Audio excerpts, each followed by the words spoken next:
అందరికీ నమస్కారం. ఇక్కడ ఎంతమంది యోగా చేస్తుంటారు రెగ్యులర్గా? ఎంతమందికి డిసీజెస్ ఉన్నాయి? ఏదో ఆరోగ్యం బాగాలేకుండా ఎంతమంది ఉన్నారు? అందరికీ ఏదో ఒక రకమైనటువంటి హెల్త్ ఇష్యూస్ ఉన్నాయి. అసలు ఆరోగ్యం అంటే ఏంటి? ఆరోగ్యం అంటే ఏంటి అసలు అందరికీ? కొంతమంది ఇప్పుడు సార్ చెప్పారు వాతకఫ పిత్తాలని చెప్పారు, ఇంకొకరు వచ్చేసి మన జఠరాగ్ని లేదన్నారు, ఇంకొకరు వచ్చేసి చక్రాస్ బాగాలేవంటున్నారు, ఇంకొకరు వచ్చేసి సప్త ధాతువులు బాగాలేదంటున్నారు. కానీ అసలైన ఆరోగ్యం ఏంటి అంటే త్రిదోషాలు, అగ్ని, సప్త ధాతువులు, తర్వాత 7 చక్రాస్, ఇవన్నీ కూడా సమంగా ఉండేటువంటిదే ఆరోగ్యం. దానితో పాటు మనస్సు, ఆత్మ అన్నీ కలిపి ఒకదానిగా చేసేటువంటిది యోగా. వీటన్నిటినీ కలిపేటువంటిదే యోగా. యోగాలో ఏమవుతుంది అంటే మనం అష్టాంగ యోగా అని చెప్తాం.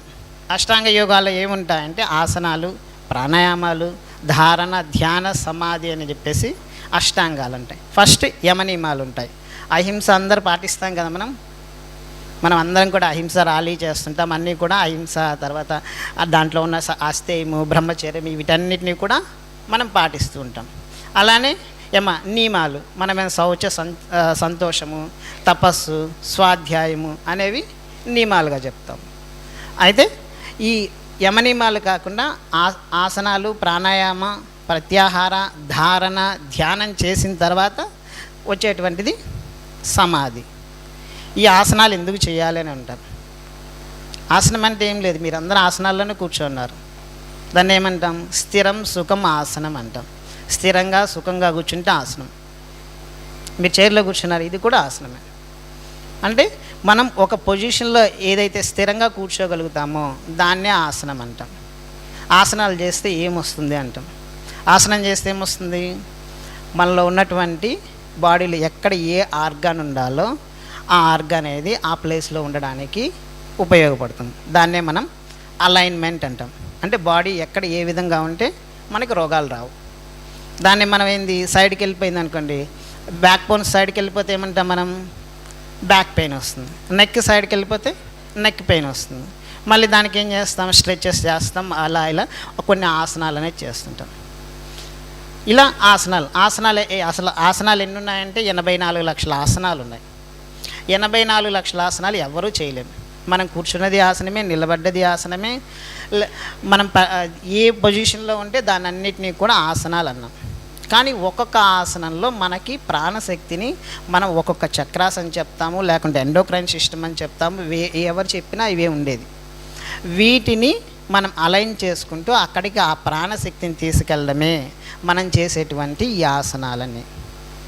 ఒక్కొక్క చక్రాస్లో కానీ మన ఎండోక్రైన్ సిస్టంలో కానీ ఒక డయాబెటిక్ వచ్చినా సరే, లేకుంటే ఏదైనా థైరాయిడ్ వచ్చినా సరే, లేక బ్యాక్ పెయిన్ వచ్చినా సరే, నీ పెయిన్స్ వచ్చినా సరే ఏం చేస్తామంటే అక్కడికి బ్లడ్ సర్క్యులేషను, ప్రాణశక్తి, తర్వాత అక్కడికి కావాల్సినటువంటి నర్వ్స్ ఏమైనా ప్రాబ్లం ఉంటే వాటిని అలైన్మెంట్ చేసుకోవడమే మనం చేసేటువంటి ఆసనాలు.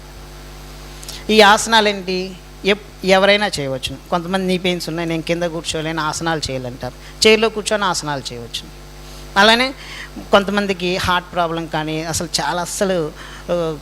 ఇంతవరకు ఆసనాలు చేయలేని వాళ్ళు కూడా ఉంటారు. అలాంటి వాళ్ళు కూడా చిన్న ముద్రల ద్వారా కానీ చిన్న ఆసనాల ద్వారా మన శరీరాన్ని కదల్చడం ద్వారానే మనం తీసుకున్న మెడిసిన్ అయినా సరే, మనం తీసుకున్న ఫుడ్ అయినా సరే, ఏదైనా సరే మన శరీరానికి పడుతుంది.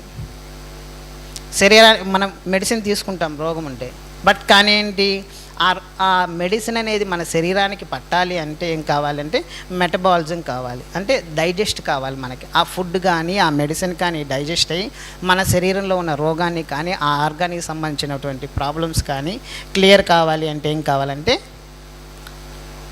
ఫైర్ అనేది కావాలి. అది దేని ద్వారా వస్తుందంటే ఒక్కొక్క ఆర్గాన్ని మనము ఆసనం ద్వారా దాన్ని యాక్టివ్ చేసుకుంటాం. అక్కడికి బ్లడ్ సర్క్యులేషన్ పంపిస్తాం.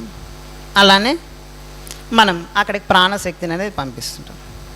అలానే ప్రాణాయామం ద్వారా ఏం జరుగుతుంది అంటే మనకి రకరకాల ప్రాణాయామాలు మనము చేస్తుంటాం. ఏం చేస్తాం? ధ్యానంలో ఆనాపానసతి చేస్తాం. ఏం చేస్తాం? శ్వాస తీసుకుంటాం, వదిలేస్తాం కిందకి. ఏం జరుగుతుంది అంటే లోపలికి శ్వాస వెళ్తుంది, వస్తుంటుంది. కానీ పర్టికులర్గా ఒక్కొక్క ఆర్గాన్లో ప్రాబ్లం ఉన్నప్పుడు ఒక్కొక్క రకమైన ప్రాణాయామాలు అనేది మనం చేస్తుంటాం. కొన్ని ఫాస్ట్గా చేసే ప్రాణాయామాలు ఉంటాయి. ఎందుకు?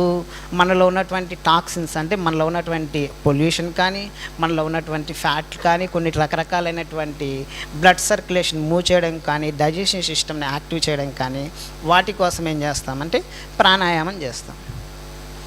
దాని తర్వాత ఆసనాలు, ప్రాణాయామాలు. ప్రత్యాహారము అంటాం. ప్రత్యాహారం అంటే ఇవన్నీ ఆసనాలు చేస్తాం, ప్రాణాయామాలు చేస్తాం, అన్నీ చేస్తాం, ఆరోగ్యంగా ఉన్నాం. కానీ మనసు బాగలేకపోయినా సరే మన ఆరోగ్యం బాగుండదు. చాలామందికి మేము ఆరోగ్యంగా లేము, కానీ శారీరకంగా బాగుంటాం, అన్నీ బాగానే ఉంటాయి. కానీ మానసికంగా బాగాలేకపోయినా కానీ ఆరోగ్యం ఉండదు.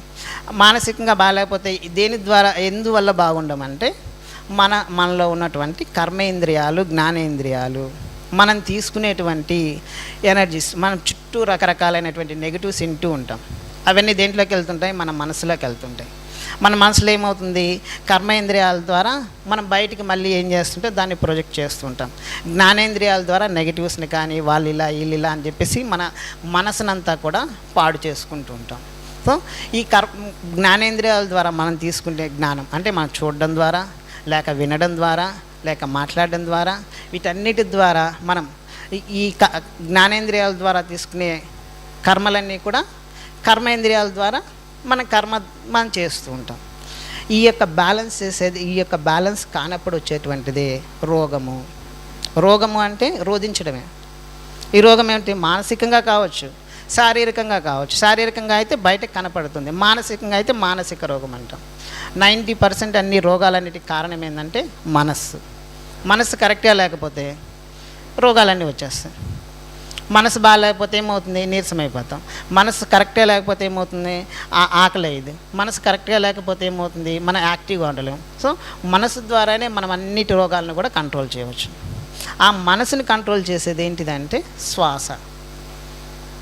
ఏదైనా మనం ముక్కు మూసుకొని ఆలోచించగలమా? ఇలా ముక్కు మూసుకొని ఆలోచిస్తామా? ఎందుకని? శ్వాస పనిచేస్తేనే మనసు పనిచేస్తుంది. శ్వాస ఆగిపోతే మనసు ఆగిపోతుంది. అందుకు మనం ఏం చేస్తున్నాం? రోజు ధ్యానం చేస్తున్నాం. కానీ అక్కడ ఏమవుతుంది? మన యొక్క శ్వాసను గమనిస్తున్నాం, కానీ మనసును గమనించట్లేదు, మనసును ఆపట్లేదు. మన థాట్స్ అలానే వస్తూ ఉన్నాయి. కారణం ఏంటి? మన బాడీలో ఉన్నటువంటి ఈ యొక్క ఎప్పుడైతే ఆసనాలు, ప్రాణాయామం అయితే ఎప్పుడైతే చేశామో మన శరీరం అంతా యాక్టివ్ అవుతుంది. మనం కూర్చున్న తిమ్మిర్లు పట్టవు. మనం కాసేపు కూర్చొని ధ్యానం చేస్తుంటే ఏమవుతాయి? తిమ్మిర్లు పడతాయి. కారణం ఏంటి? బ్లడ్ సర్క్యులేషన్ మూవ్ కాలేదు, అక్కడ ప్రాణశక్తి మూవ్ కావట్లేదు. సో ఈ ప్రాణశక్తిని వీటిని అక్కడికి పోవాలి అంటే ఏం చేయాలి? ఆసనాలు చేయాలి, ప్రాణాయామం చేయాలి. తర్వాత మనసుని కంట్రోల్ చేయాలంటే ప్రత్యాహారం. ఈ మనసుని కంట్రోల్ కావాలి అంటే శారీరకంగా అలసిపోయినప్పుడు మనసు అనేది కంట్రోల్లో ఉంటుంది. శరీరం యాక్టివ్గా ఉంటే మనసు ఎప్పుడు కంట్రోల్లో ఉండదు. అది చేయాలి, ఇది చేయాలి, ఇది చేయాలి అంటుంది. సో ఈ ఆసనాలు ఎప్పుడైతే మనం కరెక్ట్గా చేస్తామో మనసుని మనం కంట్రోల్లో చేయొచ్చు. తర్వాత వీటన్నిటిని చేసే తర్వాత మనం చేసేటువంటి ఆనాపానసతి ధారణ.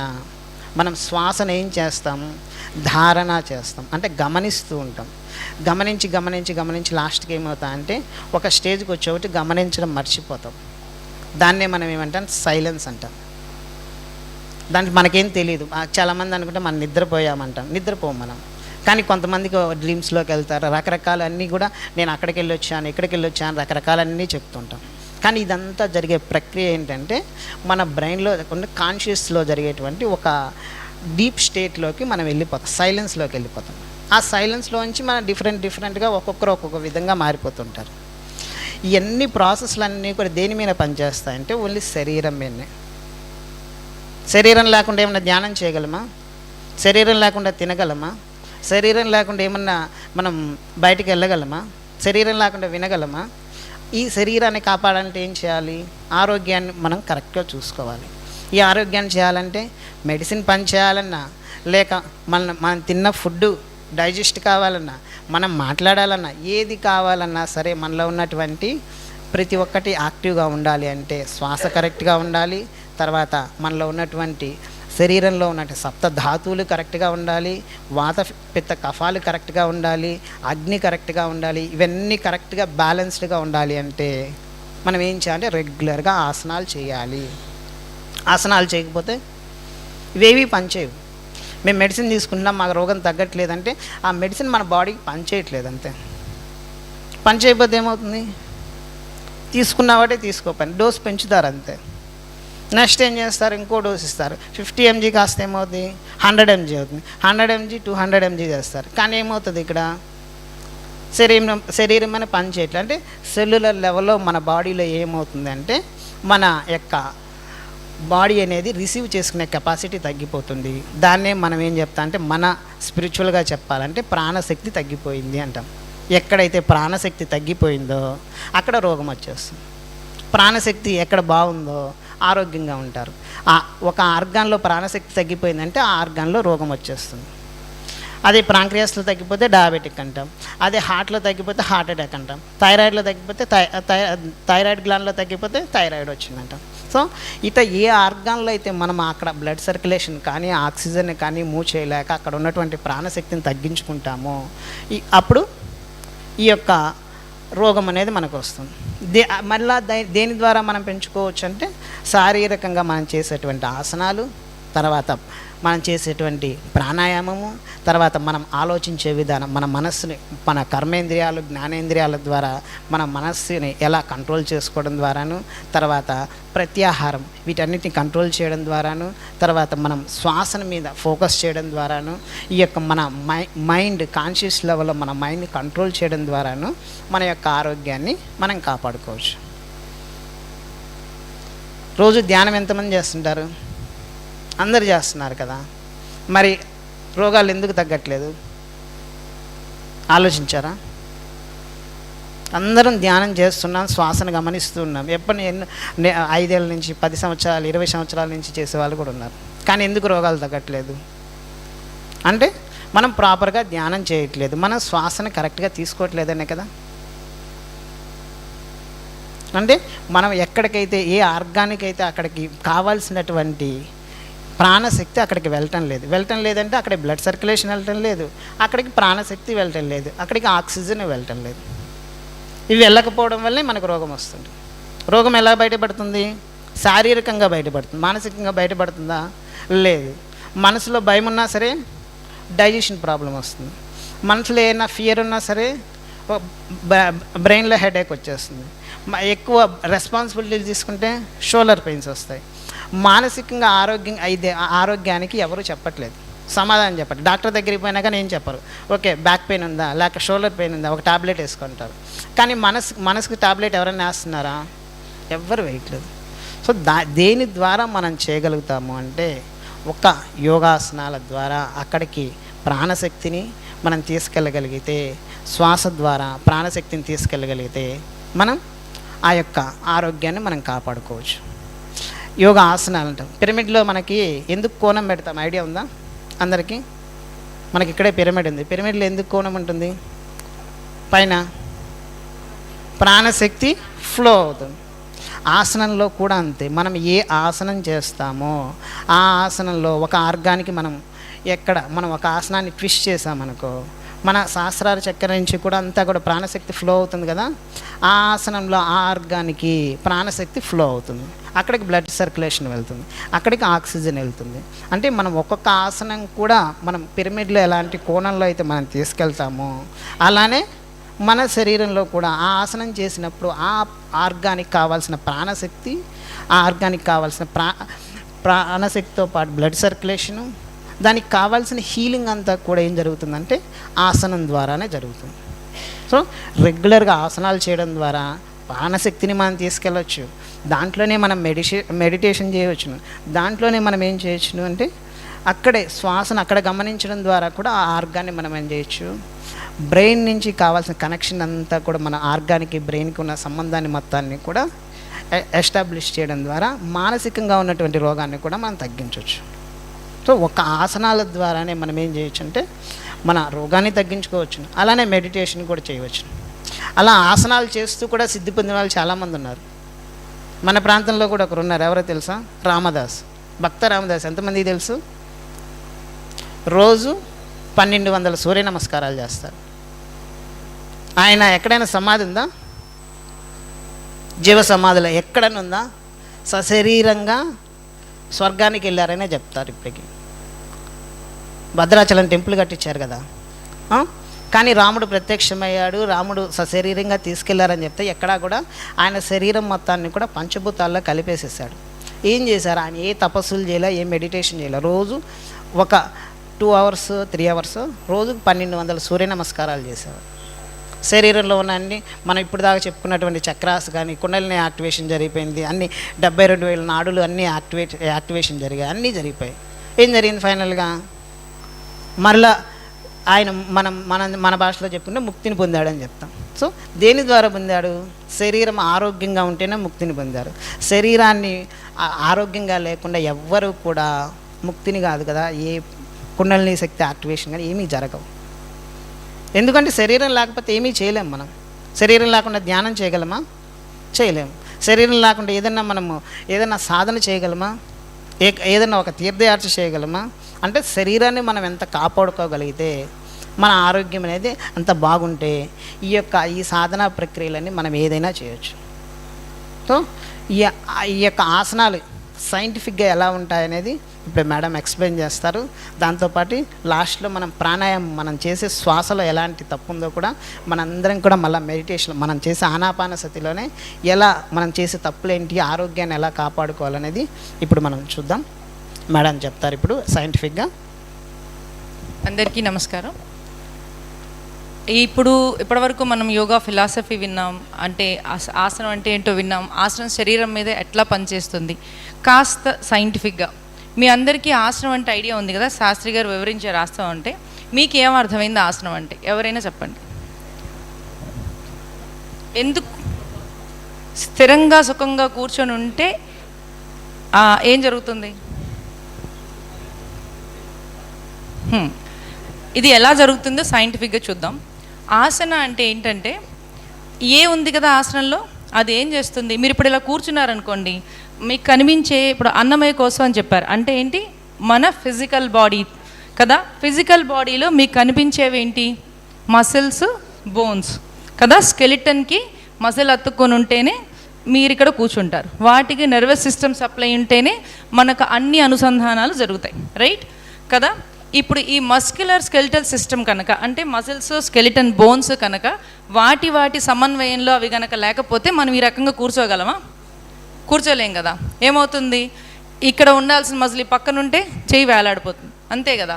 సో ఈ రెండిటికి మధ్య అలైన్మెంట్ కుదిర్చేది ఏంటంటే, అంటే మస్క్యులర్ సిస్టమ్కి, స్కెలిటల్ సిస్టమ్కి మధ్య అలైన్మెంట్ ఎవరు కుదురుస్తారు అంటే ఆసనం.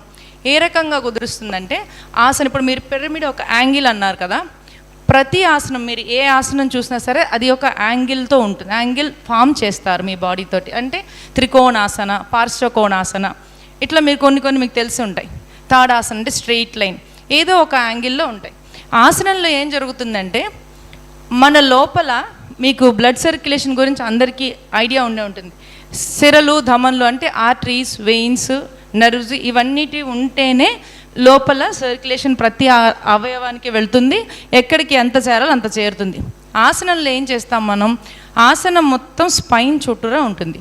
ఓకే, ఆసనంలో మనం స్ట్రెచ్ చేస్తాం, అంటే బాగా సాగదీస్తాం, ముందుకు వంగుతాం, వెనక్కి వంగుతాం, సైడ్ బెండింగ్ చేస్తాం.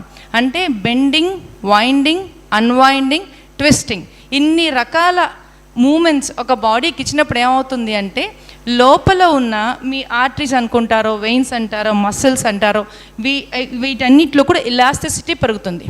సో ఇప్పుడు మీకు ఇది ఈజీగా అర్థం అవ్వాలంటే, ఇవన్నీ ఒక పైపుల్లాగే కదా లోపల, కరెక్టేనా? లేకపోతే సర్క్యులేషన్ వెళ్ళదు కదా.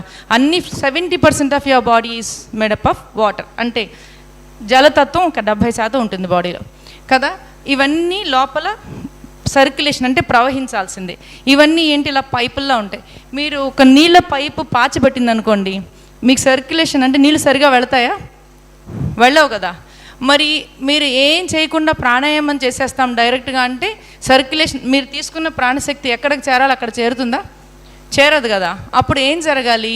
Twisting, bending, winding, unwinding, and staying in the position, అంటే స్థితిలో ఉండగలగాలి, ఆసన స్థితిలో. అప్పుడు ఏం జరుగుతుంది, సర్క్యులేషన్లో మార్పులు వస్తాయి. ఇప్పుడు మీరు ఎక్కడ కావాలనుకుంటే అక్కడ బ్లడ్ సర్క్యులేషన్ని కాసేపు మీరు మీ కంట్రోల్లోకి తీసుకోవచ్చు. మీరు ఎప్పుడైతే వదిలేస్తారో, మీరు ఒక చిన్న ఎక్స్పెరిమెంట్ చేయండి. ఒక చేతిని గట్టిగా పిడికిలతో బిగించండి, గట్టిగా పెట్టండి, చాలా టైట్గా, బొటన్ వేలు లోపల పెట్టుకోండి. ఓకే, టైట్గా. రెండో చేతి, ఈ చేయి ఆసనంలో ఉంది టైట్గా. ఓకే, రెండో చేతితోటి ఎక్సర్సైజ్ చేయండి. ఓకే, చేయండి కాసేపట్ల, గట్టిగా బిగించాలి, బాగా గట్టిగా బిగించండి రెండో చేత్తో. ఒక చెయ్యి, మీ చెయ్యి ఒకటి ఆసనం చేస్తున్నది, ఒకటేమో ఎక్సర్సైజ్ చేస్తున్నది. మీ రెండింటికి మధ్య డిఫరెన్స్ తెలుసుకుందరు. కానీ బాగా గట్టిగా బిగించాలి, ఎంత టైట్గా వెళితే అంత టైట్గా. ఇప్పుడు రెండు చేతులు ఓపెన్ చేసి చూసుకోండి. ఏ చెయ్యి ఎర్రగా ఉంది? ఆసనం చేసిన చెయ్యి ఎర్రగా ఉంది. ఎక్సర్సైజ్ ఎందుకని? ఆసనం చేసిన చెయ్యి ఎందుకని? మీరు ఇట్లా పట్టుకున్న వెంటనే ఇక్కడ గట్టిగా పట్టేసుకున్నారనుకోండి, ఏమవుతుంది, కాసేపు అక్కడ మీరు సర్క్యులేషన్ ప్రెషర్ని రెగ్యులేట్ చేస్తున్నారు. సో సర్క్యులేషన్ ప్రెషర్ ఎప్పుడైతే రెగ్యులేట్ అవుతుందో అక్కడ కాసేపు ఆగుతుంది. మీరు ఎప్పుడైతే తీసారో అప్పుడు బ్లడ్ ఏం చేస్తుంది, గబగబా అక్కడ పరిగెత్తుకుంటూ వస్తుంది. మన బాడీలోకి ఆక్సిజన్ క్యారీ చేసేది ఎవరు? ప్రతి సెల్కి బ్లడ్డే కదా. సో బ్లడ్ సర్క్యులేషన్ని నేను సింపుల్ చేత్తో చూపించాను, కానీ ఒక్కొక్క ఆసనము ఒక్కొక్క అవయవం మీద పని చేయించవచ్చు మనం. అట్లా ప్రతి అవయవానికి మీరు పర్టికులర్గా సర్క్యులేషన్ని ఇంప్రూవ్ చేసుకుంటూ వెళితే ఏమవుతుందంటే, ఇందాక పైప్స్ ఏదన్నా పూడికలు ఉంటే, అంటే పాచిపెట్టినవన్నీ ఉంటే, మీరు ఇట్లా బెండింగ్, వైండింగ్, అన్వైండింగ్ చేయడం వల్ల వాటిల్లో ఎలాసిటీ వస్తుంది. ఎప్పుడు మీరు బ్రెత్తో సమన్వయం చేస్తే, అంటే ఇన్హలేషన్ ఎగ్జలేషన్ కూడా కలిపి ఆసనాన్ని చేస్తే ఏమవుతుందంటే, లోపల ఉన్న ఏదైతే క్యాల్సిఫికేషన్ కానీ, అంటే ఏదైనా బ్లాక్స్ కానీ ఏదైనా ఉంటే ఏమవుతుందంటే, ఇలా నలిపి పెట్టినప్పుడు ఏమవుతుంది, కదిలిపోతాయి. అది అప్పుడే మీరు బ్రెత్తో చేస్తే ఏమవుతుంది, మూవ్ అవుతాయి. ఆ టైంలో మీరు ప్రాణాయామం చేస్తే ఏమవుతుంది, అవన్నీ బయటికి నెట్టివేయబడతాయి. అంటే ఏం జరుగుతుంది ఆసనంలో, మీరు ఆసనంలో ఫైనల్గా ఏం చేస్తున్నారంటే, మస్క్యులర్ స్కెలిటల్ సిస్టమ్ మధ్య అలైన్మెంట్ చేస్తూ ఇంటర్న్ మీరు సర్క్యులేషన్ ఇన్ఫ్లుయెన్స్ చేస్తున్నారు.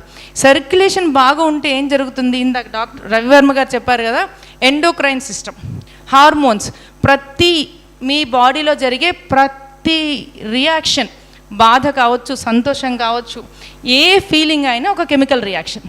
Anything in the body is a chemical reaction.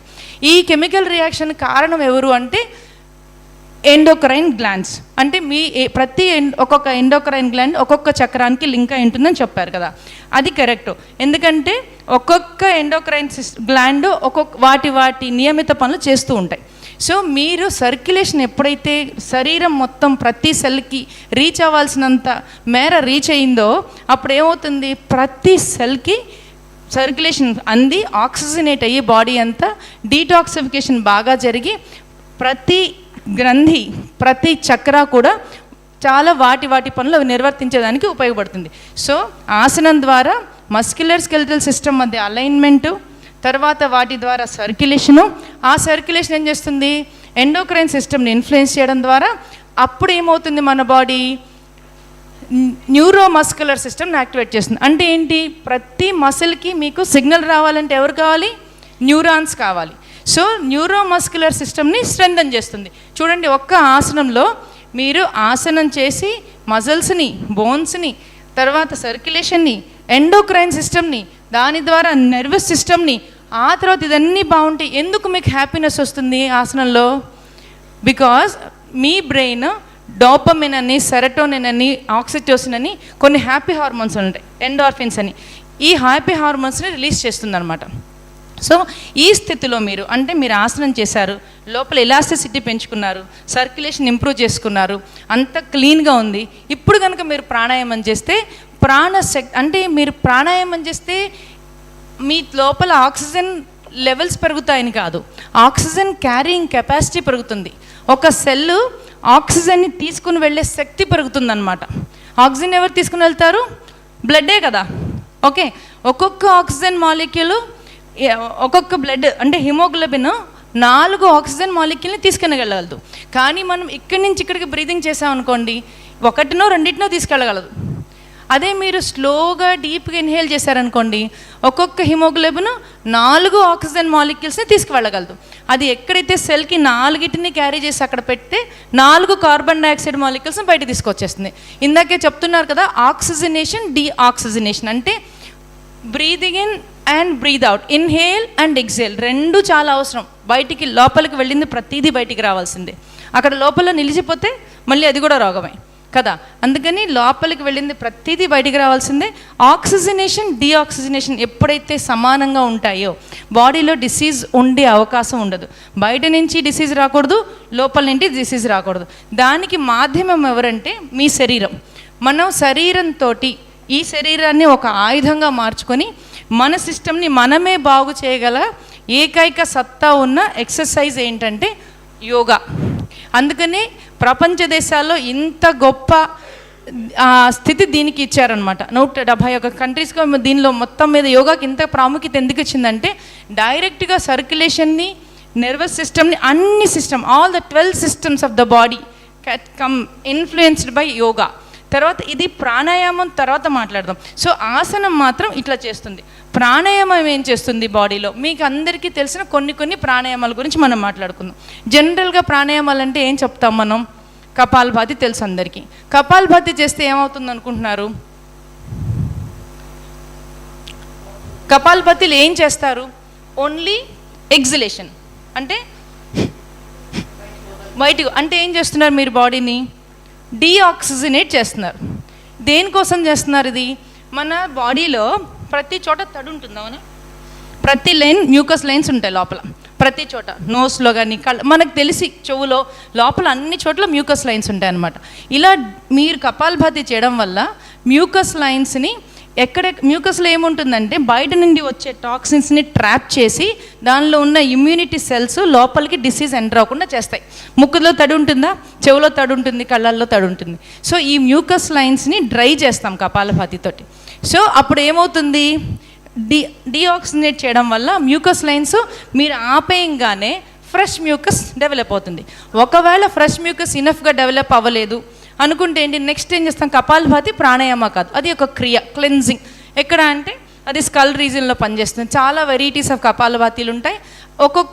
ఒక్కొక్క వెరైటీ ఆఫ్ కపాలభాతి ఒక్కొక్క స్కల్ రీజన్లో పనిచేస్తుంది. అంటే డీప్గా క్లెన్జింగ్కి రకరకాల టెక్నిక్స్ వాడతాం.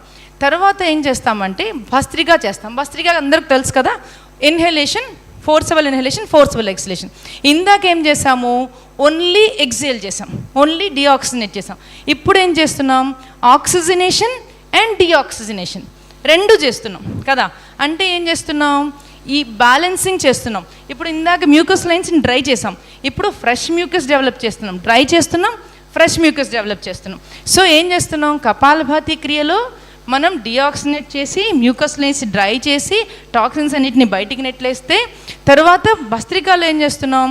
డీఆక్సిజనేషన్ అండ్ ఆక్సిజనేషన్ రెండు చేసి బ్యాలెన్స్ చేస్తున్నాం. ఈ టైంలో ఇప్పుడు మనం ఏం చేయాలి? ప్రాణాయామ అంటే ఏం చేయాలి? ఎక్కడెక్కడికైతే ఛానలైజ్ అవ్వట్లేదో సరిగ్గా ప్రాణాయామం, మీరు నాడీ శోధన అనుకోండి, చంద్ర అంటే రైట్ ఇన్హలేషన్, లెఫ్ట్ ఎగ్జిలేషన్ చాలా ఉన్నాయి కదా. ఈ బ్రీదింగ్ చేసినప్పుడు స్లో ఇన్హలేషన్స్, ఎగ్జిలేషన్స్ ఎప్పుడైతే చేస్తారో మీరు అన్ఛానలైజ్డ్ బ్రెత్ ఏదైతే ఉందో, ఎక్కడెక్కడ కార్నర్స్లోకి బ్రెత్ వెళ్ళడం లేదో అక్కడికి బ్రెత్ బాగా వెళ్ళేదానికి అవకాశం వస్తుంది. ఓకే, ఎప్పుడైతే అన్ఛానలైజ్డ్ ఏరియాస్కి మీరు బ్రెత్ని పంపించగలుగుతున్నారో అంటే మీరు మీ గోల్ రీచ్ అయినట్టే. ఆసనం చేశారు, ఇలాసిటీ పెంచుకున్నారు, అన్నీ చక్కగా స్ట్రెచ్ చేసుకున్నారు. సో సర్క్యులేషన్ బాగుండింది, లోపల చెత్తా చెదారం అంతా బయటికి నెట్టేశారు. ఇంకా చెత్త ఉంది, కపాలభాతి చేశారు, పోయింది. బ్యాలెన్స్ చేయాలి, భస్త్రిగా చేశారు. ఇప్పుడు ఏం చేస్తున్నారు? ఛానలైజ్ చేస్తున్నారు బ్రెత్ని. సో ఇప్పుడు దీంతో మనకి బాడీలో circulatory system, nervous system, muscular system, అన్ని సిస్టమ్ని కూడా మనం టచ్ చేయగలం. ప్రతి cell, every cell in the body gets oxygenated properly. Cellular లెవెల్లో కనుక మీరు ఈ క్రియని కనుక చేయగలిగితే డిసీజ్ రావడానికి అవకాశం ఉంటుందా? సో మనకేంటంటే ఈ శరీరం చాలా గొప్ప మాధ్యమం, ఈ శరీరమే ఒక ఆయుధం. మెడిసిన్ ఎప్పుడు వేసుకుంటాం మనం? డిసీజ్కి వేసుకుంటాం, అది కూడా సిమ్టమ్కి. రూట్కి మీకు మీరే చేసుకోవచ్చు, అందరం చేసుకోవచ్చు. మీరు ఏ ఇన్స్ట్రుమెంట్ అక్కర్లేదు, కేవలం మీ బాడీయే ఇన్స్ట్రుమెంట్. కదా. సో ఇంత అద్భుతమైన యోగ విద్యని అందరూ మంచిగా వినియోగించుకోవాలని మనస్ఫూర్తిగా కోరుకుంటూ ఒక చిన్న ప్రాక్టీస్ చేయండి. మీరు చేసే ధ్యానమే కొంచెం గైడెడ్గా మేము ఎట్లా చేస్తామో చెప్తాను. ఓకే, ఆల్ ఆఫ్ యూ అందరూ కళ్ళు మూసుకోండి. SIT comfortably.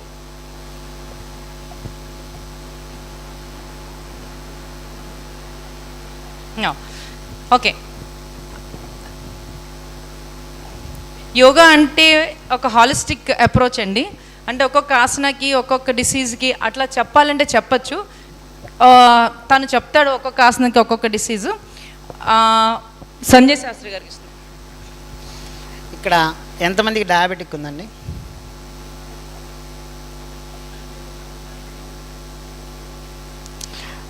డయాబెటిక్ ఉన్న వాళ్ళు ఎవరైనా యోగా చేస్తున్నారా? చేస్తున్నారు, కానీ తగ్గట్లేదా? తగ్గుతుందా? తగ్గట్లేదా? ఎందుకని? ఇప్పుడు దాకా మేడం చెప్పారు కదా, మ్యూకస్ ఎక్కువ ఉంటే డయాబెటిక్ ఎక్కువ వచ్చేస్తుంది. ఎందుకని? మ్యూకస్ అనేది లంగ్స్లో ఉంటే రెస్పిరేటరీ ప్రాబ్లమ్స్ వస్తాయి. అదే మ్యూకస్ అనేది డైజెషన్లో ఉంటే మన ప్రాంక్రియాస్ చుట్టూ ఆ మ్యూకస్ అంతా ఉంటే డయాబెటిక్ వచ్చేస్తుంది, ఇండైజెషన్ ప్రాబ్లం వస్తుంది. అంటే మనకు వేస్ట్ ఎక్కడైతే ఉందో అక్కడ మనకి ప్రాబ్లమ్స్ వస్తుంటాయి. నీ దగ్గర ఉంటే నీ పెయిన్స్ వస్తాయి. ఎక్కువ కూర్చున్న వాళ్ళకే నీ పెయిన్స్ వస్తాయి, వాకింగ్ చేసే వాళ్ళకి నీ పెయిన్స్ రావు. తెలుసా? మన బాడీ ప్రకారం రోజుకు 16 కిలోమీటర్లు వాక్ చేయాలి. ఎంతమంది చేస్తున్నాం? 16 నిమిషాలు కూడా చేయట్లేదు. ఎందుకని? కూర్చుంటున్నాను, నీ పెయిన్స్ వస్తున్నాయి. ఒక వెహికల్ని తీసుకొచ్చేసి మనం ఏం చేస్తాం, ఒక చోట రోజు తుడుస్తూ ఉంటే ఏమన్నా బాగుంటుందా? వాడకపోతే ఏమవుతుంది? తుప్పు పట్టిపోతాయి. మన మోకాళ్ళు కూడా అంతే, వాడకపోతే తుప్పు పట్టిపోతాయి. మన రోగాలన్నీ కూడా ఏమవుతుందంటే కొన్ని ఆసనాలు ఏది కూడా మనం స్ట్రెచ్ చేయకపోవడం వల్ల వచ్చేటువంటి. అందరూ కూడా హీల్స్ని ఇలా లిఫ్ట్ చేయొచ్చు, తెలుసా? ఇలా లిఫ్ట్ చేస్తే మనం డయాబెటిక్ని 52% తగ్గించుకోవచ్చు.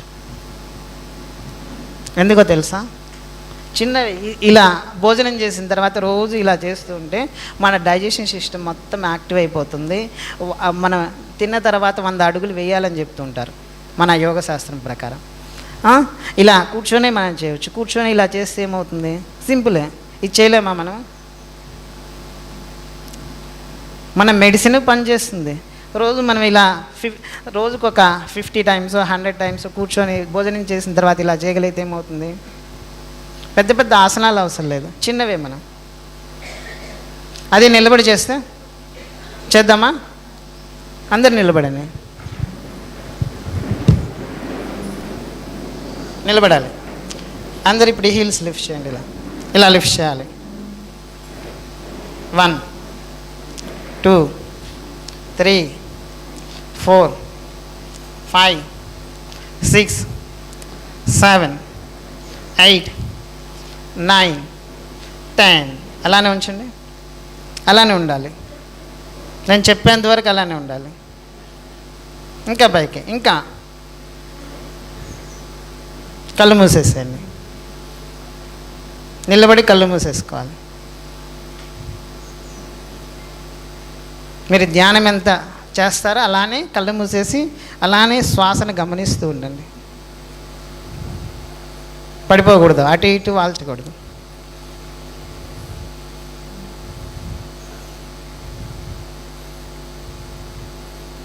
రిలాక్స్. ఏం ఆలోచించారు? ఏమన్నా ఆలోచనలు వచ్చాయా? మరి ఇప్పుడు ఆసనంలో ఏం చేశారు? మీరు నిలబడి ధ్యానం చేశారా లేక ఏమన్నా ఆలోచించారా? ఇదే కదా ధ్యానం అంటే. ఆసనంలో ధ్యానం చేశారా చేయలేదా? అంతే. పెయిన్స్ వచ్చారా లేదా? ఈ పెయిన్స్ రావడం వల్ల ఏమవుతుందంటే కాఫ్ మజిల్ దగ్గర, కాఫ్ మజిల్ని మనం ఏమంటామంటే second heart of human body అంటాం.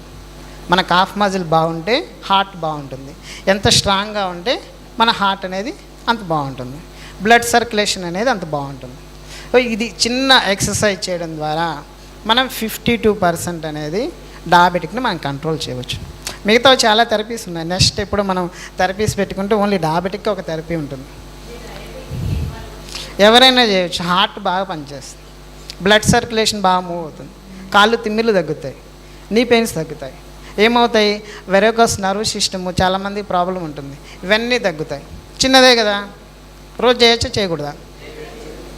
దీనికి యోగా రోజు వెళ్ళాలా, ఎక్కడికైనా వెళ్ళి చేయాలా? లేదు కదా.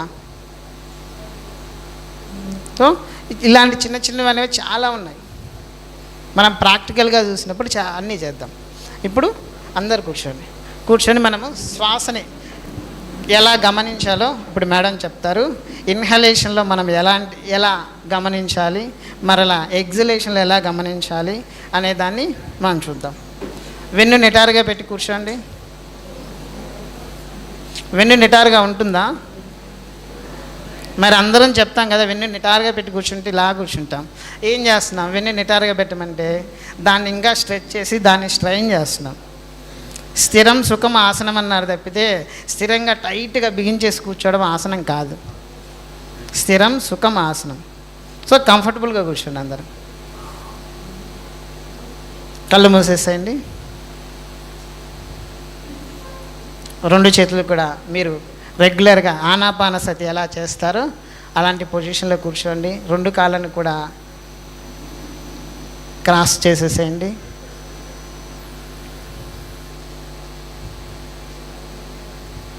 ఇప్పుడు శ్వాసను అబ్జర్వ్ చేస్తూ ఉండండి.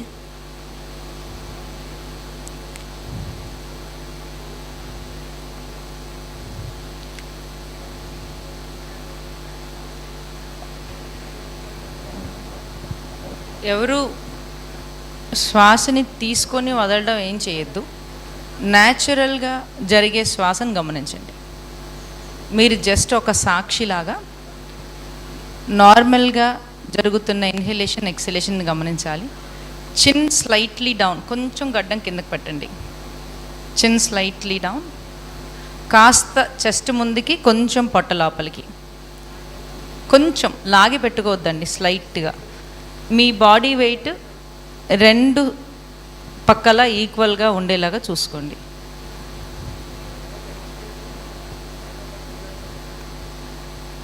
మీరు బ్రీద్ ఇన్ బ్రీద్ అవుట్ చేయక్కర్లేదు, కేవలం ఇప్పుడు మీరు ఎగ్జలేషన్ని గమనించండి. అంటే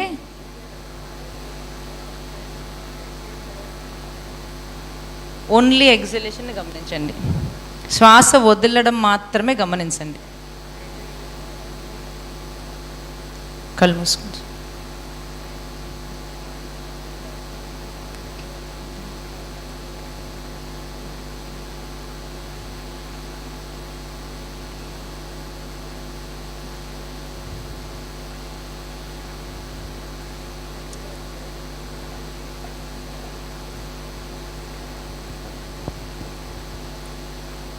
మీరు ఏం చేయొద్దు, గమనించండి చాలు.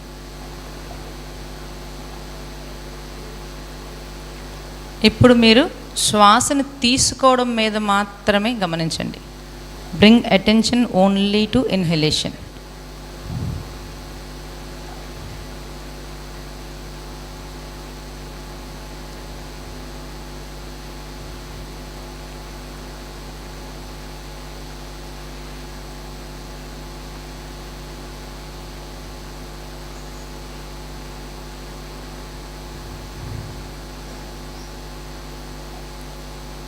ఇప్పుడు మీరు శ్వాసని తీసుకోవడానికి వదలడానికి మధ్య ఉన్న గ్యాప్ను గమనించండి.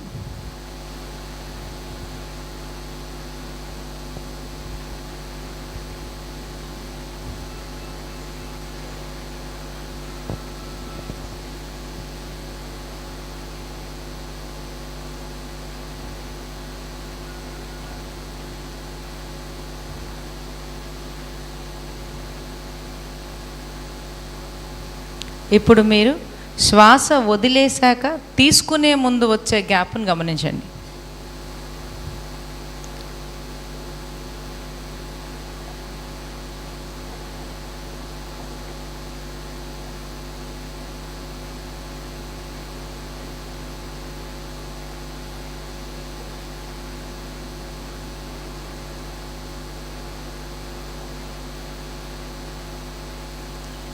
ఇప్పుడు మీ అవేర్నెస్ని ఇన్హేల్, అబ్జర్వ్ ద గ్యాప్, ఎగ్జిలేషన్ గమనించండి, తర్వాత గ్యాప్ని గమనించండి.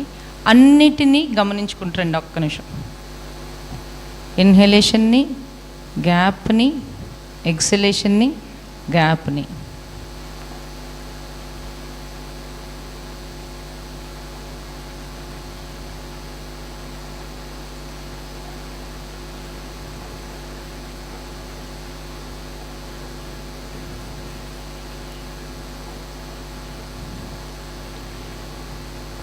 ఇప్పుడు న్యాచురల్గా జరిగే బ్రెత్ని, ఒక బ్రెత్ ఇన్హేల్ ఎగ్జేల్ని ఒకటిగా కౌంట్ చేసి 9 to 0 కౌంట్ చేసుకోండి. ఒక ఇన్హేల్, ఒక ఎగ్జేల్. ఒకసారి శ్వాస తీసుకుని వదలడాన్ని 9గా లెక్క పెట్టండి.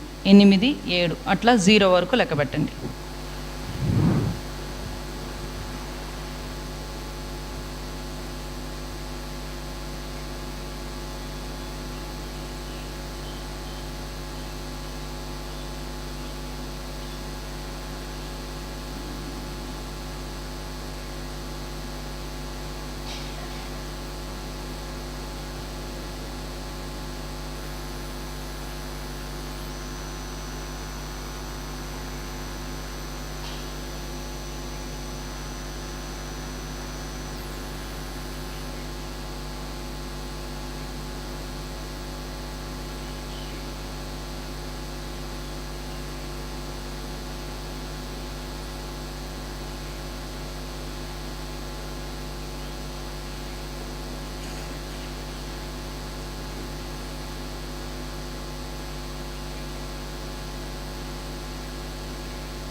ఎవరిదైనా కనుక అయిపోతే జస్ట్ సైలెంట్గా అబ్జర్వ్ చేయండి అంతే.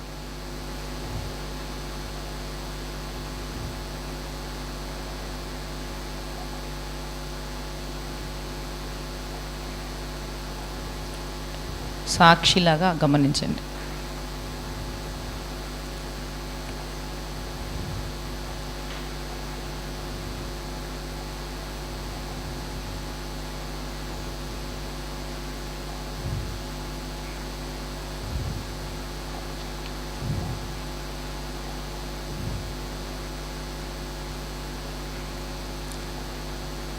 అందరూ మెల్లగా అరచేతులు రుద్ది కళ్ళ మీద పెట్టుకోండి. అరచేతులు. Cup your eyes with hands. Cup your hands on your eyes. అరచేతులు, వేళ్ళు కాదండి, అరచేతులు. అరచేతులు బాగా రుద్ది, వేళ్ళు కాదు అరచేతులు. అరచేతుల్లోకి చూస్తూ కళ్ళు తెరవండి. ఎంతమంది నిద్రపోయారు? ఎంతమంది లెక్క పెట్టారు? ఏం జరిగింది? ఎందుకు మీరు క్లాప్ చేస్తున్నారు? న్యాచురల్గా ధ్యానం అయిందని ఎంతమంది కనిపించింది? న్యాచురల్గా ధ్యాన స్థితిలోకి వెళ్ళామని ఎంతమంది కనిపించింది? ఎంతమందికి నిద్ర వచ్చింది? నిద్ర రాలేదా? ఓ గుడ్, వెరీ గుడ్. వచ్చిందా నిద్ర? పర్వాలేదు, వస్తే కూడా మంచిదే, ఏం కాదు. సో ఇట్లా మన బ్రెత్ని మనం ఏంటంటే, ఇప్పుడు మీకు ఈ కాసేపట్లో ఆలోచనలు ఎక్కడికైనా వెళ్ళిపోయాయా? ఆలోచనలు ఆపడం అనేది అసలు అవ్వదు. ఓకే, నెంబర్ ఆఫ్ ఆలోచనలు తగ్గుతాయి. ఏం చేస్తామంటే, ఒక చిన్నపిల్లలు అల్లరి చేస్తుంటే ఏదో ఒకటి ఇచ్చి ఎంగేజ్ చేస్తాం కదా, అట్లా మైండ్కి మన బ్రెత్నిచ్చి ఇది చూడు, అది చూడండి, ఇట్లా చేయండి, అట్లా చేయండి అని చెప్పి కాసేపు ఎంగేజ్ చేస్తాం మనం, అంతే. కాబట్టి ఏంటంటే, ఇక్కడ నేను గైడ్ చేస్తున్నాను కాబట్టి మీరు వింటూ గమనిస్తున్నారు. ఇదే మీరు సెల్ఫ్గా చేసుకోవచ్చు. అది 19 to 0 కౌంట్స్ చేస్తే న్యాచురల్గా మీకు ధ్యాన స్థితిలోకి వెళ్ళడానికి అవకాశం ఉంది. ఎందుకంటే మనసు వేరే వెళ్ళడానికి అవకాశం లేదు. మనసుని ఆలోచనలు రాకుండా నియంత్రించడం అనేది చాలా కష్టం. కాబట్టి మీ శరీరం, మీ శ్వాస మీ చేతిలో ఉండింది. మీ శరీరం యొక్క ఆయుధం. డిసీజ్ రాకుండా చేసుకునే బాధ్యత ఎవరికి వాళ్ళకు ఉంది. ఓకే, మనం వస్తే మంచి ట్రీట్మెంట్ ఎవరైనా ఇప్పించగలరు, బెస్ట్ డాక్టర్ చూపించగలరు. పెయిన్ అనుభవించేది మాత్రం మనమే. కాబట్టి ఉద్ధరేద ఆత్మానం అవసాదేత్ అని చెప్పినట్లు ఎవరిని వాళ్ళే ఉద్ధరించుకోవాలి, ఎవరి శరీరాన్ని వాళ్ళే ఉద్ధరించుకోవాలి. అందుకని యోగా చేయండి, ఆరోగ్యంగా ఉండండి. అందరికీ చాలా చాలా థ్యాంక్ యూ ఈ అవకాశం ఇచ్చినందుకు. Thank you so much.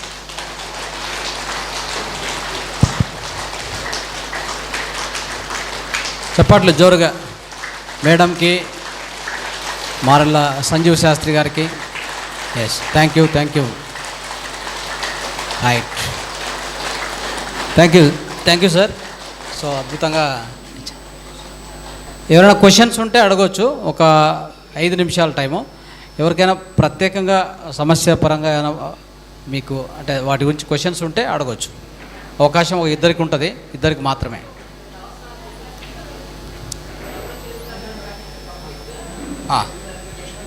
ఇక్కడ ముందర రండి.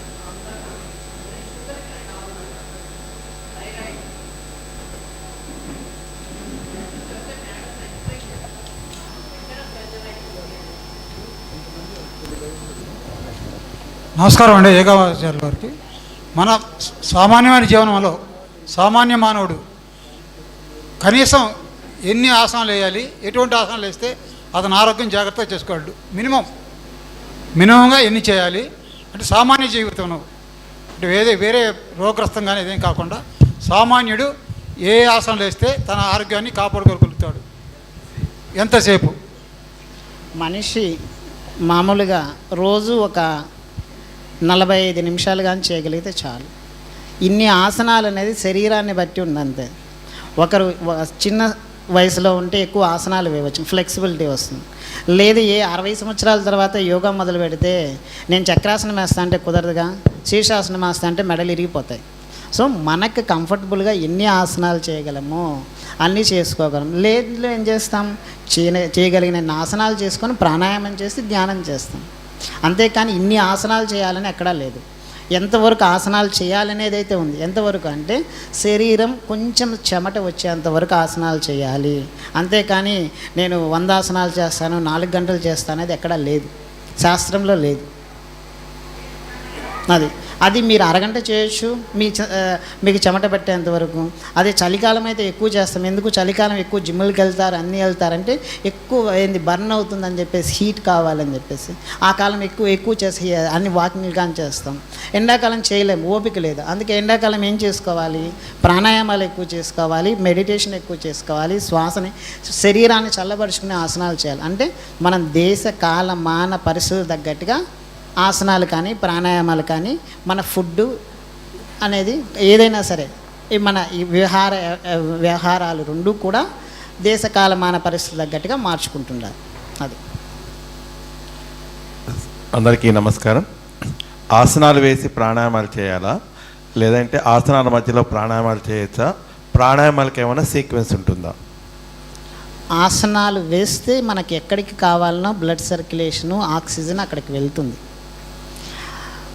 అప్పుడు ప్రాణాయామం, ఆసనంలోనే ప్రాణాయామం జరుగుతుంది. శ్వాస తీసుకోకుండా ఏదైనా ఆసనం వేయగలమా? శ్వాస తీసుకోకుండా ఏదైనా చేయగలమా? చేయలేం కదా. సో ఆసనంలోనే ప్రాణాయామం జరుగుతుంది. తర్వాత ప్రాణాయామం చేస్తే ఏమవుతుంది, ఇంకా అక్కడికి కావాల్సిన బ్లడ్ సర్క్యులేషను, ఆ ఆర్గానిక్ కావాల్సిన ప్రాణశక్తి, కావాల్సినటువంటి ఆక్సిజను, డిఆక్సిడేషన్ ప్రక్రియ సెల్యులర్ లెవెల్లో అక్కడ ఉన్నటువంటి టాక్సిన్స్ అంటాం, అంటే డెడ్ సెల్స్ కానీ ఆ ఆర్గానిక్ ఏ అయితే హార్మోన్స్ ఇంబ్యాలెన్స్ ఉందో ఆ ఏ ఆర్గాన్లో అక్కడికి కావాల్సినటువంటివి వెళ్తాయి ఈజీగా. సో ఆసనాల తర్వాతే ప్రాణాయామం. శాస్త్రం ప్రకారం ఆసన ప్రాణాయామ ప్రత్యాహార అంతే. ప్రాణాయామంలో ఏమైనా సీక్వెన్స్ ఏది ముందు వెనక చేయాలనేది అడుగుతాను. ఫస్ట్ ఎప్పుడు కూడా టాక్సిన్స్ అన్నీ బయటికి పంపించాలి. ఎప్పుడైనా సరే మనకు ఒక గిన్నెని కానీ ఏదైనా బిందెని కానీ వాటర్ పట్టాలంటే ఏం చేయాలి, ముందు పాతది అన్నీ దాన్ని కడగాలి, ఉన్న వాటర్ను పడేసేయాలి. అంటే మన బాడీలో ఉన్న టాక్సిన్స్ అన్నీ బయటికి పంపించాలి. లంగ్స్ క్లీనింగ్ చేసుకోవాలి, కపాలభాతి చేయాలి, భస్త్రిక చేయాలి. వీటన్ని క్రియలు అంటారు, కపాలభాతి, భస్త్రిక. ఇవి ఏం చేస్తాయంటే లోపల ఉన్న టాక్సిన్స్ని బయటికి పంపిస్తాయి. పంపించిన తర్వాత అప్పుడు ఏం చేయాలి, మిగతా అది నువ్వు అనులోమ విలోమ చేస్తావా, లేక భ్రామరి చేస్తావా, శీతలి చేస్తావా, నీ శరీరానికి తగ్గట్టుగా. అంటే నా హీట్ శరీరం అనుకుంటే కూల్ చేసుకోవాలి, కూల్ అయితే హీట్ చేసుకోవాలి. అలా శరీరాన్ని బట్టి మారిపోతూ ఉంటాయి, ఆ సీక్వెన్స్ అనేది మారుతుంది. కానీ కపాలభాతి, భస్త్రిక అనేది కామన్. అంటే చివరిలో కొంతమంది అనులోమ విలోమ చేస్తే ఏమన్నా ప్రాణాలు తప్పు చేసినా అవి సెట్ చేస్తే అని అంటుంటారు, నిజమేనా? అనులోమ విలోమ ప్రాణం చివరిలో చేస్తే అన్ని ఖచ్చితంగా. ఎందుకు అంటే అనులోమ విలోమ ఏం చేస్తుందంటే హీట్ని బ్యాలెన్స్ చేస్తుంది, చల్లదనాన్ని బ్యాలెన్స్ చేస్తుంది. అది ఏ పరిస్థితుల్లో అయినా చేయొచ్చు. మన ఇప్పుడు సమ్మర్ వచ్చేది, సమ్మర్లో హీట్ని బ్యాలెన్స్ చేయాలి, కూల్ని బ్యాలెన్స్ చేయాలి. ఒక్కొక్కసారి ఏం చేస్తాం, ఆసనాలు ఎక్కువ చేస్తే హీట్ అయిపోతుంది, డీహైడ్రేషన్ అయిపోతే హీట్ అయిపోతుంది బాడీ. అప్పుడు ఏం చేస్తుందంటే మన శరీరంలో మనం తినే ఫుడ్ ద్వారా వచ్చే దాని ఎనర్జీ కంటే శ్వాస ద్వారా ఎక్కువ వస్తుంది కాబట్టి అవి రెండింటిని బ్యాలెన్స్ చేస్తుంది. ఎండాకాలంలో చల్లదనానికి శీతలి సిక్కరి కాకుండా ఇంకేమన్నా చల్లదన ప్రాణాయామాలు ఉంటాయా? చల్లదనానికి ప్రాణాయామాలు అయితే ఇవే ఉన్నాయి. లేకుంటే మన శీతలినే ఇలా చేయవచ్చు. మనం బాబా గారు చెప్తుంటారు ప్రాణాయామాలు అలా చేయవచ్చును. అవి కాకుండా అంటే ఎక్కువ వాటరే తీసుకోవాలంతే. మనకి ఎందుకంటే ప్రాంతాన్ని బట్టి మారిపోతుంటుంది. దౌతి అంటారండి, దౌతి చేయొచ్చు అంటారు. దౌతి మొత్తం కూడా క్రియలు కదా. దౌతి కానీ కపాలభాతి ఇవన్నీ క్రియలు వేరు, ప్రాణాయామాలు వేరు అంటారు. క్రియలన్నీ కూడా మనలో ఉన్న టాక్సిన్స్ని బయటికి పంపించడానికే జరుగుతుంది. క్రియలన్నీ కూడా క్లెన్జింగ్ ప్రాసెస్. అంటే మన బాడీలో ఏమేమి టాక్సిన్స్ ఉన్నాయో వామన దౌతి అంటాం. మనం ఎందుకు టంగ్ క్లీనర్ పెట్టి చేస్తాం. చిన్నప్పుడు ఏం చేస్తాం అంటే పల్లెటూరులో అయితే నాలుక పైన వేళ్ళు పెట్టేసి లోపల నుంచి మొత్తం వామిటింగ్ చేస్తాం. ఏం చేస్తాం, లోపల ఉన్నటువంటి ఆ యాసిడ్స్ని బయటికి పంపిస్తాం. అది ఒక క్రియ. దాన్ని మనం క్రియగా మార్చేసుకున్నాం. తర్వాత ఏంది, చిన్నవే మనం రెగ్యులర్గా చేసేటువంటి వాటిని అన్నిటి ఏం చేస్తామంటే క్రియలుగా మార్చుకున్నాం అంతే. ఈ ప్రాణాయామంలో 4:2, 5:2 ఏమైనా నిష్పత్తి ఉంటుందంటారా? నిష్పత్తి అనేది ఫస్ట్ ప్రాణాయామాన్ని బేసిక్ లెవెల్లో చేసి తర్వాత నిష్పత్తి. ఫస్ట్ క్లీనింగ్ ప్రాసెస్, తర్వాత ఇవన్నీ చేయకుండా కనీసం 3 నెలలైనా కానీ ప్రాణాయామం చేస్తే అప్పుడు నిష్పత్తులు వెళ్ళాలి. లేకుండా డైరెక్ట్ నిష్పత్తులు వెళ్తే ఏమవుతుందంటే నర్వ్స్ అన్నీ కూడా పగిలిపోయే అవకాశం. ఎందుకంటే స్ట్రెంథనింగ్ కాకుండా ఏం చేస్తాం, అన్నీ పగిలిపోయే అవకాశం ఉంటుంది. అంటే కొత్త వాళ్ళకి కొన్నాళ్ళ వరకు మినిమం 3 months అనేది చేయాలి. Thank you very much sir. Thank you అండి. కూర్చుని చేసే ఆసనాలు, పడుకుని చేసే ఆసనాలు, వెలకిలా బోర్లా నిలబడి చేసే ఆసనాలు ఒకసారి సీక్వెన్స్ చెప్పండి. సీక్వెన్స్ అంటే ఫస్ట్ మనం ఎప్పుడైనా సరే ఆసనాలు చేయాలి అంటే బాడీ మొత్తాన్ని ఫ్రీ చేసుకోవాలి. నెక్ నుంచి నెక్ మూమెంట్స్ కానీ ఇలా చేస్తాం, అప్ అండ్ డౌన్ చేస్తాం.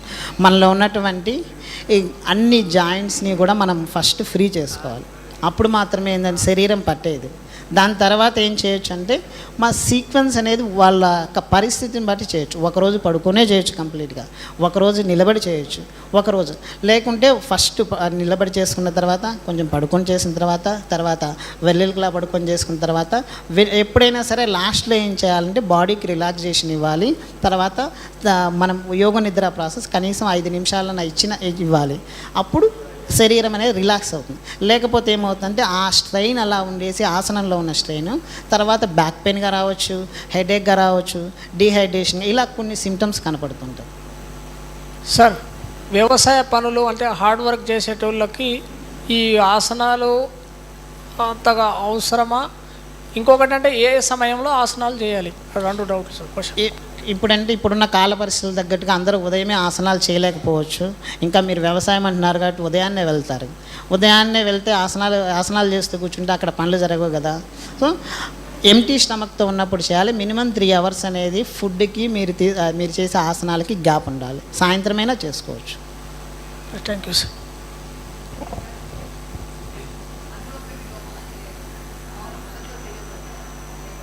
అనులోమ విలోమ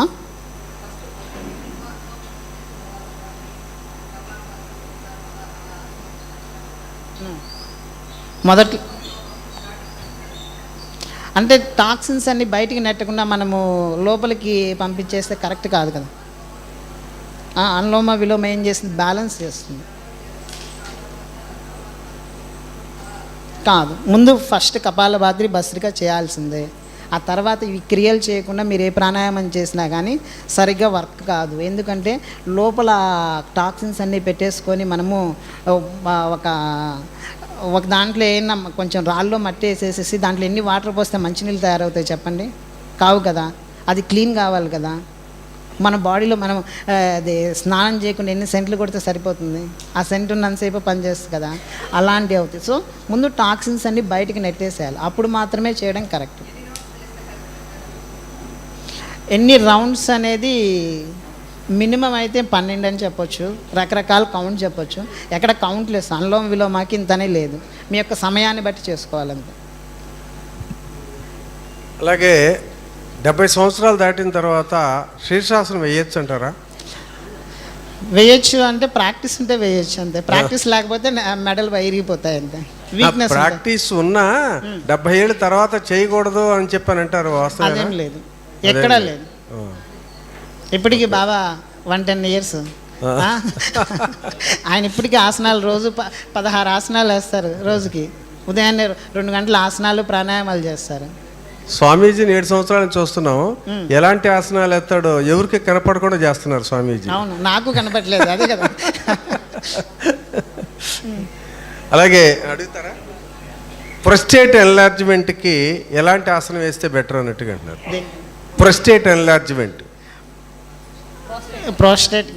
ప్రోస్టేట్గా ఆసనాల కంటే ఎక్కువ కొన్ని ఏంటంటే అశ్విని ముద్ర, సహజోలి ముద్ర, కొన్ని ముద్రలు ఉన్నాయి, అవి చూపించగలిగితే అవి చేస్తే చాలు. ఇలా కొన్ని వాటర్ థెరపీ, హైడ్రోథెరపీస్ ఉంటాయి, టబ్బాత్ అని, అలాంటివి టబ్బాత్లో కూర్చొని అశ్విని ముద్ర వేయడము, ఇలా చేయడం ద్వారా ప్రోస్టేట్ వాటిని ఈజీగా తగ్గించవచ్చు. ఓకే, అర్థమైందా? అవి మేబీ సార్ పర్మిషన్ ఇస్తే నెక్స్ట్ మంత్ అలా మనం డైరెక్ట్ థెరపీ క్లాసెస్ మనం పెట్టుకుందాం. హైడ్రోథెరపీస్ కానీ, వాటర్ థెరపీస్ కానీ, లేకపోతే ఓన్లీ డయాబెటిక్ మీద కానీ అలాంటివి మనం పెట్టుకుందాం. డెఫినెట్గా చేద్దాం. మీ ఇద్దరు ఒకరోజు 1 డే క్లాసు మళ్ళీ మానస సరోవరంలో చేద్దాం. ఆ డేట్ చెప్పి ఆ డేట్కి ఫుల్ డే చేస్తే మొత్తం క్లారిటీగా వస్తుంది. ఫుల్ డే వర్క్షాప్ చేద్దాం. ఎవరు డయాబెటిక్ ఉన్న వాళ్ళు కానీ, థైరాయిడ్ ఉన్న వాళ్ళు రండి. అది రెగ్యులర్గా చేయగలిగితే ఒక 6 monthsలో మనం దాన్ని కంట్రోల్ చేయొచ్చు. క్యూర్ అని చెప్పకూడదు, దాన్ని మనం కంట్రోల్ చేసి మేనేజ్ చేసుకోవచ్చు. మన ఏంటంటే పిల్స్ లేకుండా కొంచెం ఇది ఇన్సులిన్ నుంచి పిల్స్ రావచ్చు, పిల్స్ నుంచి డే బై డే కొంచెం కూడా మళ్ళీ అలా అని చెప్పేసి ఈరోజు చేసామని చెప్పి సడన్గా మానేయకూడదు. అలా కొంచెం తగ్గించుకొంచెం మన ఫుడ్తోనే మనం కంట్రోల్ చేయొచ్చు. Yes, okay, thank you. మరి చాలా అద్భుతంగా ఒక శాస్త్రీయమైన పద్ధతిలో ప్రతి క్షణము మనం ఎలాంటి ఉదయం నుంచి ఆసనాలు ఎలా చేయాలో చాలా చక్కగా క్లారిటీగా చెప్పినటువంటి వీరిద్దరికీ గట్టిగా మనం ధన్యవాదాలు తెలియజేద్దాం.